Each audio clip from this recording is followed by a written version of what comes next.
네, 그래서 자, 이 시간에는 우리 제37회 FAT 1급 이론 문제 한번 같이 풀어보도록 하겠습니다. 1번부터 먼저 보면은요. 다음은 회계정보의 질적 특성에 대한 정보이다. 이 중 옳은 것만 고른 것은 이랬습니다. 회계정보의 질적 특성 하면은 우리가 목적 적합성, 신뢰성 이런 것을 우리가 중요한 질적 특성이라고 했고요. 비교 가능성이라는 것도 있었죠. 자, 가번부터 보겠습니다. 옳은 것만 골라라. 매출 채권의 대손 충당금을 설정하는 것은 목적 적합성을 고려한 것이다. 지금까지 출제되었던 질적 특성 문제하고 좀 성격이 다르게 나왔어요. 자, 우리는 그동안의 문제들은 목적 적합성의 하위 질적 특성, 그 표검중이라는 걸 외워가지고 표현의 충실성, 검증 가능성, 중립성 이런 것들로 우리가 얘기했는데 지금 이거는 실제 사례를 들었군요. 자, 그러면 여러분 목적 적합성이라는 게 뭔가요? 예피적이죠. 예측가치, 피드백가치, 그리고 적시성. 그럼 매출 채권에 대한 대손 충당금의 설정이라는 것은 예측가치나 이런 거하고는 좀 무관할 것 같아요. 이것은 무엇을 오히려 뭐하고 같냐면 신뢰성하고 가까운 것입니다. 신뢰성에서 충실한 표. 그래서 우리가 매출 채권이라는 게 외상매출금 받으러음이지 않습니까?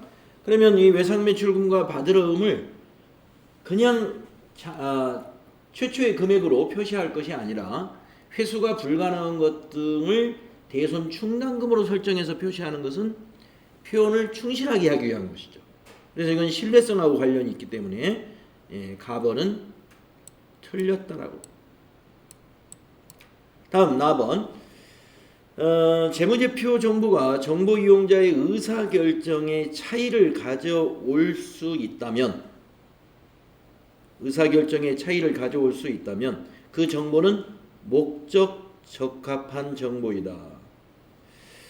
네, 우리 재무제표 정보라는 건 이제 재무상태표 손익계산서가 되겠는데 그것을 보고 그 이용자가 어떤 의사결정의 차이를 가져올 수 있다면 이거 뭐예요? 피드백을 의미하는 거죠. 의사결정을 수정한다는 거죠. 그렇다면 그거는 목적 적합한 정보이다. 네. 나번은 피드백 가치에 관한 내용이기 때문에 피드백 가치는 우리 목적 적합성과 관련이 있죠. 다음에 다번 회계정보를 미래 재무정보 예측에 활용하려면 신뢰성을 더욱 강조해야 된다. 예측을 하는 그 예측 가치라는 것은 목적 적합성에 관련되는 것이죠. 신뢰성하고는 관계가 없습니다. 그래서 다번도 틀렸고. 그 다음에 라번. 목적 적합성이 높은 정보는 신뢰성도 항상 높다. 이거 틀렸네. 그렇다면은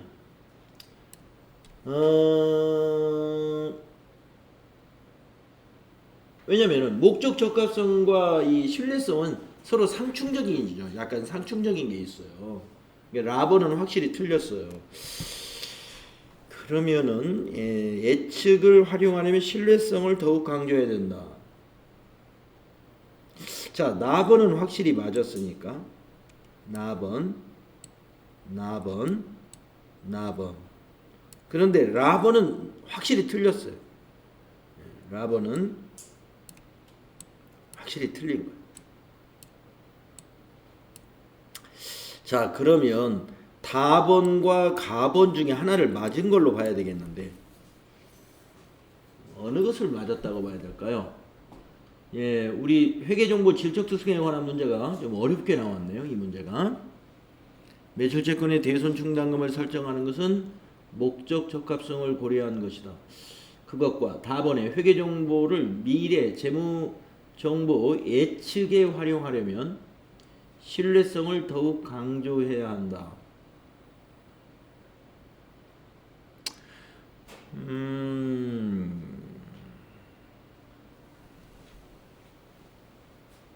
다번이 맞았다고 봐야 되겠네요. 왜? 응?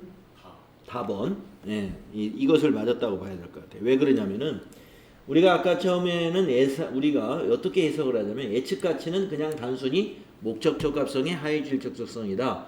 이렇게 우리가 그냥 판단을 하고 이건 틀렸다고 봤는데 이걸 다시 한번 읽어보니까 우리가 그러한 예측에 활용되려면 즉 우리 예측 가치와 피드백 가치가 서로 연결되는 거거든요. 그러니까 목적 적합성에 제대로 활용하기 위해서는 신뢰성이 뒷받침되어야 되죠.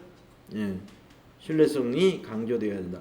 그래서 답번이 맞았다고 봐야 되겠습니다. 그래서 나다 아마 여러분 답지 보시면 2번으로 되어 있을 것 같아요. 어제 답지도 다운 받았죠? 2번으로 되어 있나요? 다운 받은 거 한번 열어보세요. 1번이요?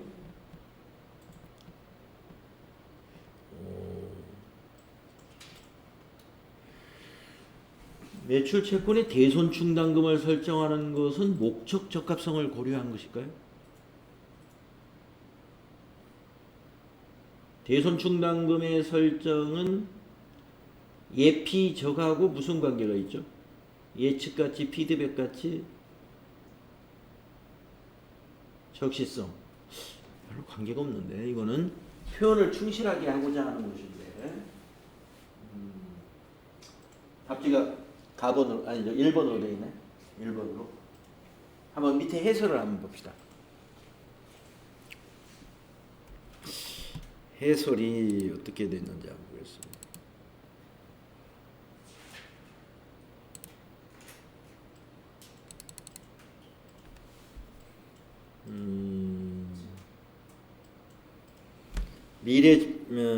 미래 재무 정보를 예측하는 데 활용되고 이용자의 의사결정에 차이를 가져오는 회계 정보의 질적 특성은 목적 적합성이고 목적 적합성과 신뢰성은 서로 상충될 수 있다.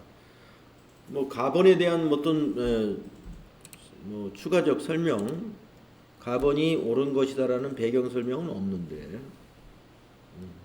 자 1번 문제, 뭐 여기서 답이 1번이라고 그러니까 어쩔 수 없는데, 제가 보기엔 1번이 답이라기보다는 2번이 답일 확률이 오히려 더 높은 것 같습니다. 네, 2번이 답일 확률이, 네, 요거 좀 논란이 있는 문제 같습니다. 네. 자 다음은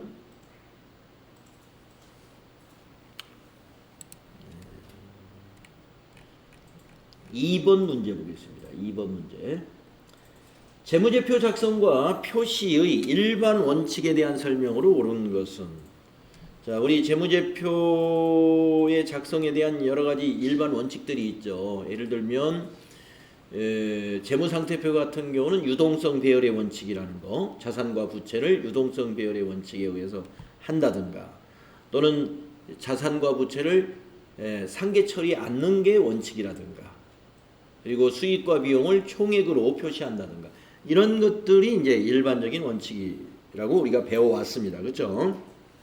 자 1번, 자산과 부채는 원칙적으로 상계하여 표시한다. 틀렸죠? 원칙적으로 상계하지 않습니다. 다음에 두 번째, 재무제표의 작성과 표시에 대한 책임은 종업원에게 있다. 아니죠. 재무제표 작성과 표시에 대한 책임은 경영자에게 있는 것이죠. 중요한 항목은 재무제표의 본문이나 주석에 통합하여 표시한다. 네, 재무제표의 본문에 중요한 항목은 주석으로 세부적으로 이제 통합해서 표시할 수 있습니다. 자, 3번 일단 4번을 한번 보겠습니다. 경영진은 재무제표 작성 시 계속 기업으로서의 존속 가능성을 평가해야 한다.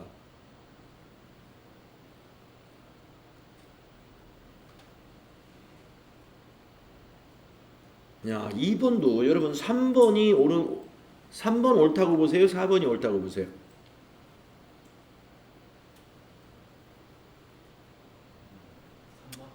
3번이요?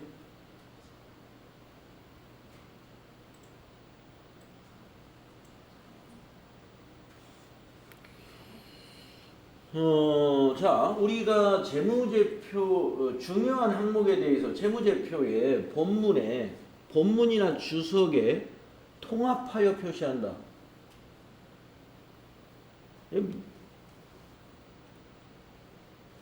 통합하여 표시한다는 말은 중요하지 않은 것은 통합해야 되죠. 우리가 중요한 항목은 통합 표시하지 않고 구분 표시를 해야죠.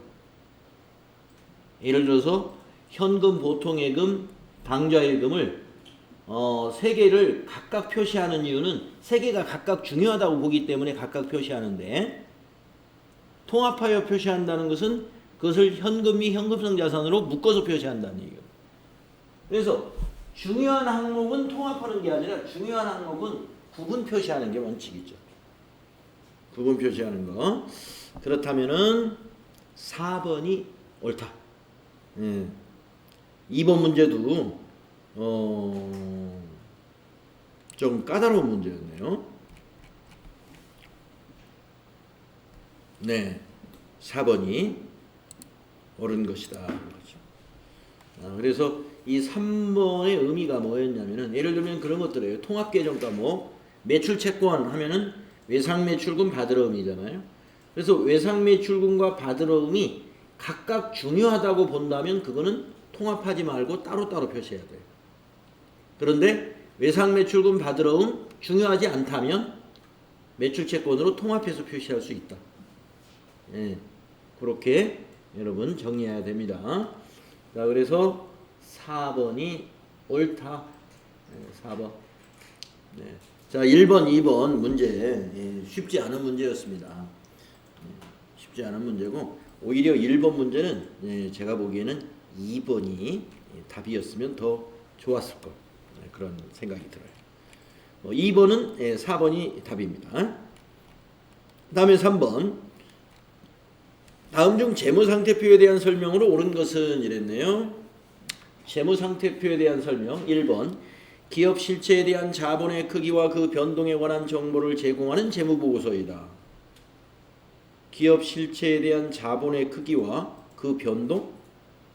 자본의 변동은 재무상태표가 아니라 자본 변동표라고 하는 게 따로 있죠? 그죠? 1번은 아니고. 다음 2번. 일정 시점 현재 기업 실체가 보유하고 있는 경제적 자원인 자산과 경제적 의무인 부채, 그리고 자본에 대한 정보를 제공하는 재무보고서이다. 2번 완벽하게 맞았습니다. 재무상태표를 설명하는 가장 잘 설명한 내용이라고 볼 수 있어요. 그래서 2번이 답입니다. 자, 그 다음에 네 번째 문제 보겠습니다. 다음은 주식회사 한공의 상품 관련 자료이다. 매출 총이익은 얼마인가? 그러면 여러분 매출 총이익 어떻게 구하는지 알고 있죠? 어떻게 구합니까?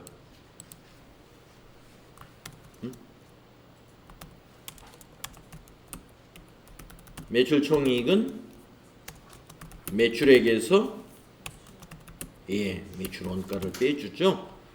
자, 여기서 매출액을 한번 구해 보겠습니다. 매출액은 안 알려줬네요. 그러면 매출 원가를 먼저 구해야 되겠습니다. 매출 원가를.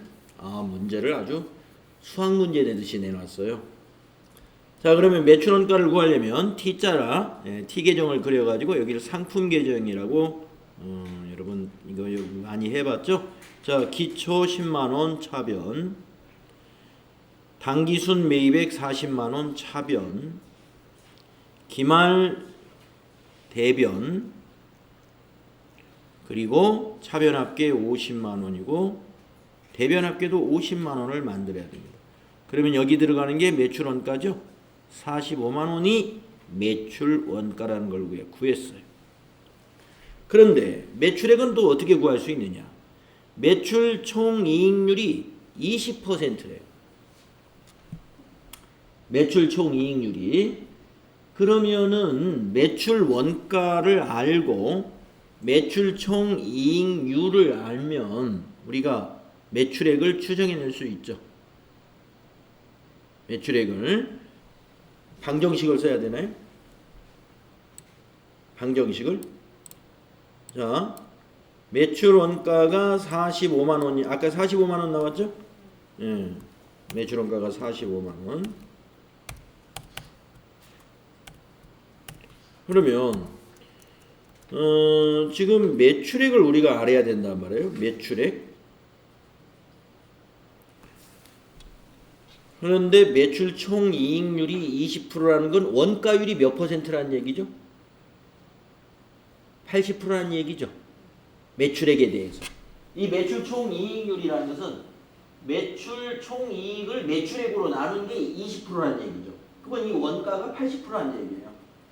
원가가 80%. 자, 그러면 매출액이 우리가 구해지죠. 매출액이.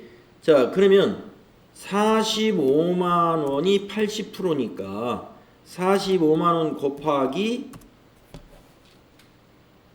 몇을 하면은 매출액이 나올까요? 그러니까 우리가 이제 공식을 쓰면 이렇게 써야 되겠죠. X가 있는데 이게 매출액인데 X는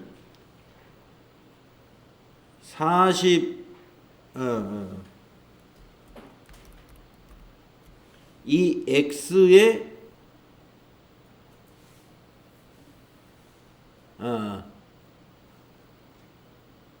X 곱하기 80% X 곱하기 80%는 0.8은 45만 원이다 이거예요. 45만 원. 그러면은 X는 얼마가 되느냐? X 곱하기 0.8이니까 45만 원 곱 40 그러면 X는 45만 원, 이 0.8이 넘어오면 나누기로 변하죠? 나누기 0.8 하면 되겠죠? 네, 그러면 계산기를 가지고 한번 나눠보세요. 45만 원 나누기 0.8 하면은 56만 2,500원이네요. 56만 2,500원. 그래서 56만 2,500원에 곱하기 0.8을 다시 한번 해보세요.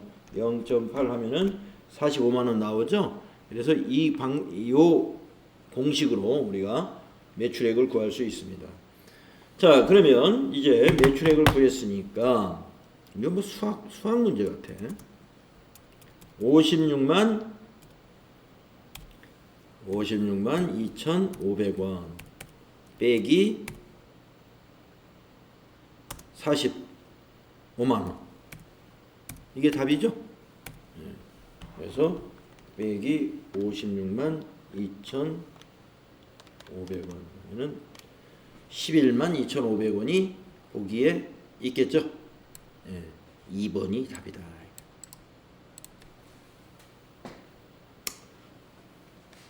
네. 계산할 수 있어야 돼요. 네, 이 37회 이론 문제, 뭐 지금 1번과 2번, 4번 예, 여기에서 뭐 전부 다들 당황했을 것 같아요. 예. 그래서 이렇게 매출 원가를 먼저 구하고 매출 원가는 매출액의 80%다라는 것을 수식으로 만들어 가지고 45만 원 나누기 0.8 하면 요 매출액이 산출이 됩니다. 그 매출액에서 이걸 빼주면 20%에 해당되는 매출 총이익이 나오는 거죠.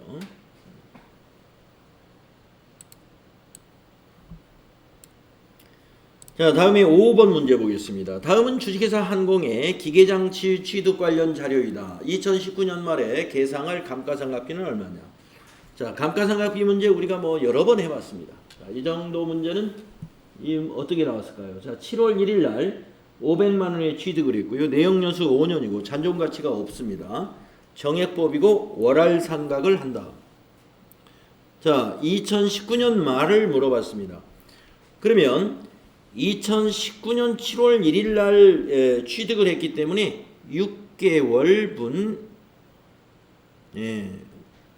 계산을 하면 되겠죠. 자, 잔존가치 없이 5년이면 1년에 100만 원이에요. 1년에 100만 원이면 6개월이면 절반이니까 50만 원. 예, 1번이 답이죠. 5번은 아주 간단한 문제였습니다. 다음에 6번 가보면요. 다음은 주식회사 한공의 단기매매증권 관련 자료이다. 이에 대한 설명으로 옳은 것은 이랬네요. 자, 2018년 12월 22일 날 A주식 100주를 한 주당 300원에 취득하고 취득 수수료 2,000원을 지출했다라고 했어요. 네. 자, 그러면 여러분 단기 매매 증권에 이거 뭐 직접 이 보기를 읽어가면서 옳은지 틀렸는지를 판단하는 게 좋겠습니다. 자, 2018년 11월 22일 A 주식의 취득원가는 32,000원이다. 자, 따져보겠습니다. 11월 22일 어떻게 취득을 했느냐? 한 주당 300원씩 100주를 샀어요. 그러면 3만원인 것이죠. 우리 단기 매매증권은 이 취득 수수료는 취득 원가에 포함하지 않고 영업의 비용인 수수료 비용으로 처리한다. 900번대 수수료 비용. 예, 그렇기 때문에 틀렸습니다. 32,000원 아니고 3만원. 다음 18년 12월 31일 여기 재무상태표에 기록될 단기 매매증권은 37,000원이다. 그러면 7,000원 올랐나요? 한번 보겠습니다. 12월 31일 A주식의 시가가 한 주당 350원이래요. 예, 350원 곱하기 100주 하면 35,000원. 37,000원 아니죠? 틀렸습니다. 다음 12월 31일 손익계산서에 기록될 단기매매증권 평가 이익은 3,000원이다. 50원씩 100주니까 5,000원이겠죠? 틀렸습니다.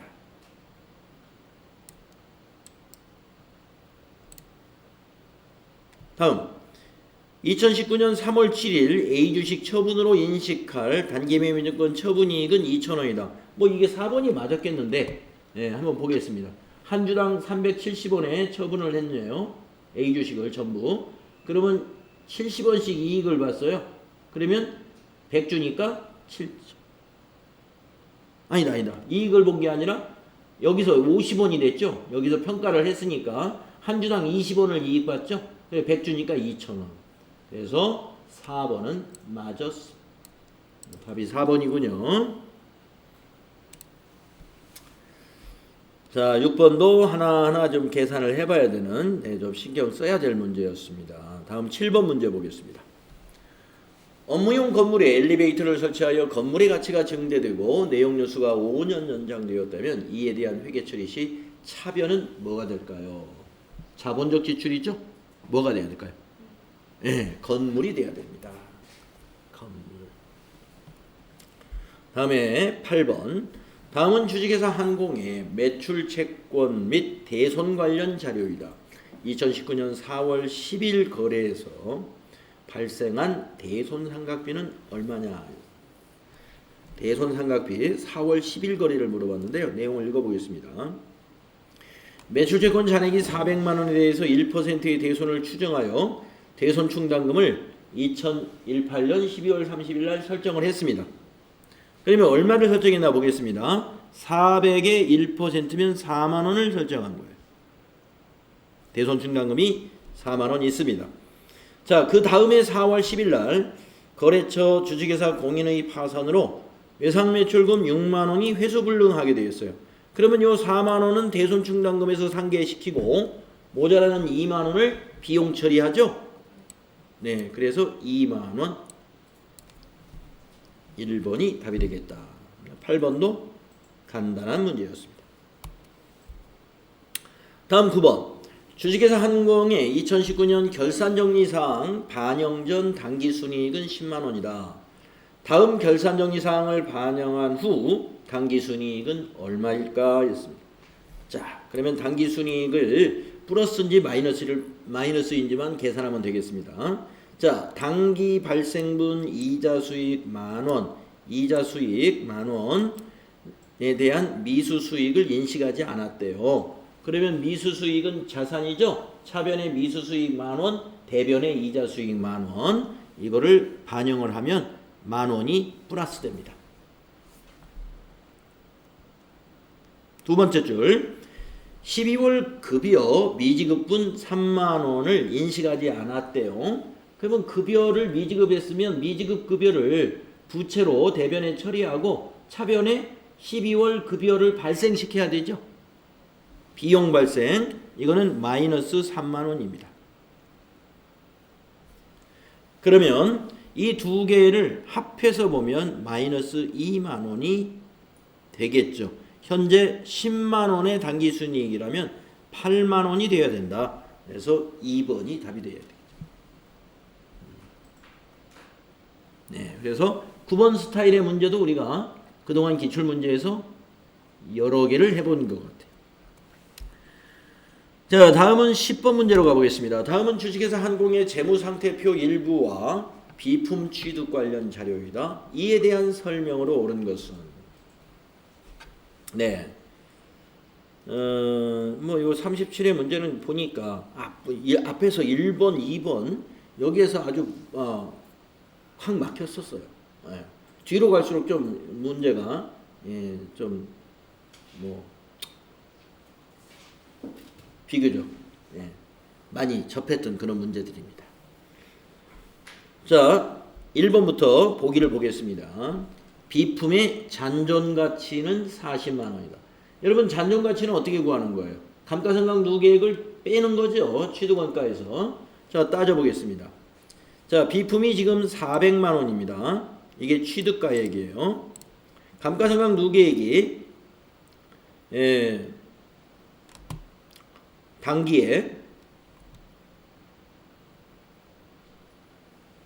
비품 144만원인데 여기 뭐라고 있습니다. 추가적인 주석이 있어요. 400만원에 취득하였다. 내용연수는 5년이다. 내용연수 5년이면 정액법으로 했다는 것이죠. 2018년 1월 1일에 취득했으면 400만원을 5로 한번 나눠보겠습니다. 그러면 72만원이 나온다는 얘기인가요? 400만원 나누기 5년 했더니 80만원 나오네요. 80만원. 근데 왜 72만원만 감가상각을 했을까? 잔존가치 8만원을 인정했나? 그렇다고 봐야 되겠죠? 네. 그래서 그 다음에 또 80만원을 하게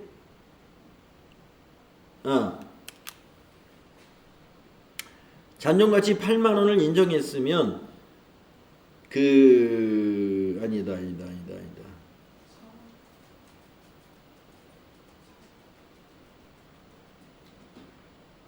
72만원 곱하기 5년 하면은 360만원이니까 40만원을 인정했네. 40만원을 10%를 잔존가치로 인정을 했어요. 그래서 72만원씩 해서 2기에는 144만원에 감누를 했습니다. 자, 잔존가치는 40만원이었다는 걸 우리가 알아낼 수가 있겠네요. 네, 80만원이 아니고. 자, 그래서 400만원에 취득했고 내용연수 5년으로 했는데 잔존가치를 40만원으로 했기 때문에 1년에 72만원씩입니다. 자, 그러면 비품의 잔존가치는 40만원이다. 요거 1번 맞았다는 것이죠. 그래서 이에 대한 설명으로 옳은 것을 찾으라고 그랬으니까 바로 1번이 답이 됐습니다. 네. 자, 2번은요. 비품의 당기말 장부금액은 400이다. 장부금액이라는 것은 400에서 이걸 빼야죠. 144만원을. 그러니까 이건 틀렸고. 감가상각 방법은 정률법을 적용했다. 아니죠. 보니까 정액법이었어요. 그 다음에 당기손익계산서에 계상될 감가상각비는 144만원이 아니라 72만원이죠. 예, 그래서 1번이 답이었습니다. 다음 11번부터는 이제 부가가치세 문제인데요. 부가가치세법상 재화의 공급에 대하여 바르게 설명하고 있는 사람, 재화의 공급에 대한 거, 상품권의 양도는 재화의 공급에 해당한다. 네, 상품권은 유가증권이죠. 네, 우리 상품권의 양도는 재화의 공급이 아닙니다. 다음, 상속세의 물납은 재화의 공급에 해당한다. 우리가 세금을 물건으로 납부하는 걸 조세물납이라고 하는데 이거 부가가치세 과세 안 되죠? 예, 공급이 아니에요. 그래서 이것도 아니고 이것도 아니고 주식의 양도는 재화의 공급에 해당한다. 주식도 유가증권이죠. 우리 부가가치세 과세하지 않습니다. 상품권 양도나 마찬가지로 부가세가 없습니다. 건물의 현물 출자는 재화의 공급에 해당한다. 네, 현물 출자는 재화의 공급이에요. 과세가 되죠. 네, 그래서 해수가 정답입니다. 4번.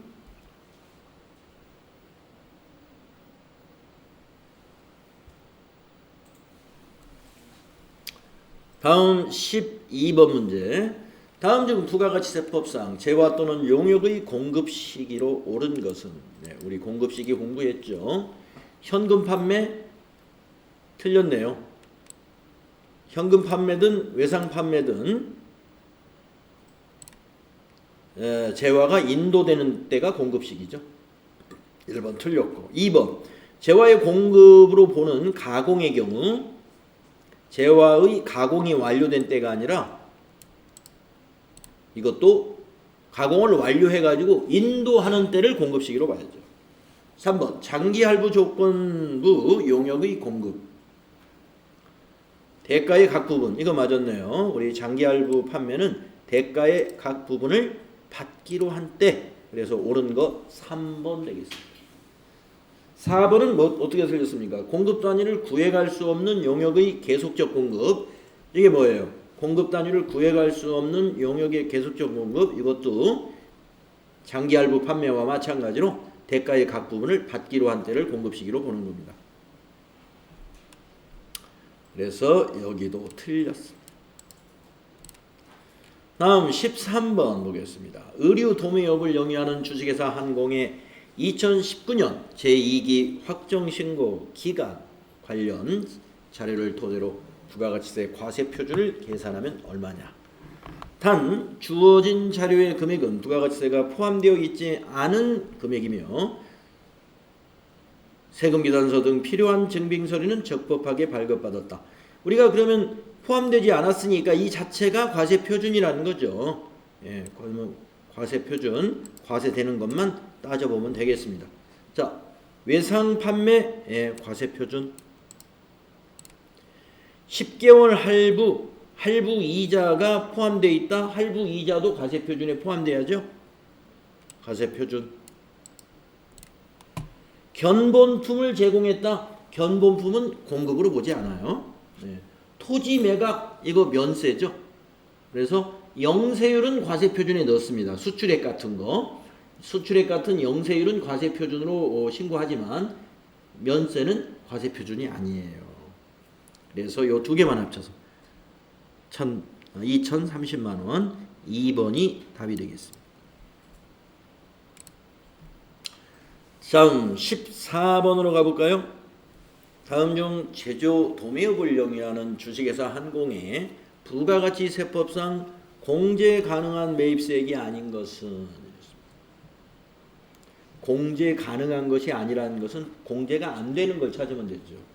1번 과세 사업을 위하여 사용되었거나 사용될 세금 계산서에 의한 매입세액, 이건 공제 받을 수 있죠. 2번 자기의 사업을 위하여 사용할 목적으로 수입하는 재화의 수입에 대한 부가가치세, 자기의 사업을 위해서 사용할 목적으로 수입에 대한 부가가치세, 이거 공제 받을 수 있죠. 수입했다 하더라도 매입세액이니까. 다음 3번 과세 사업을 위하여 사용될 원재료를 간이과세자로부터 매입하고 신용카드 매출전표 등을 수취한 매입세액이다. 안 돼.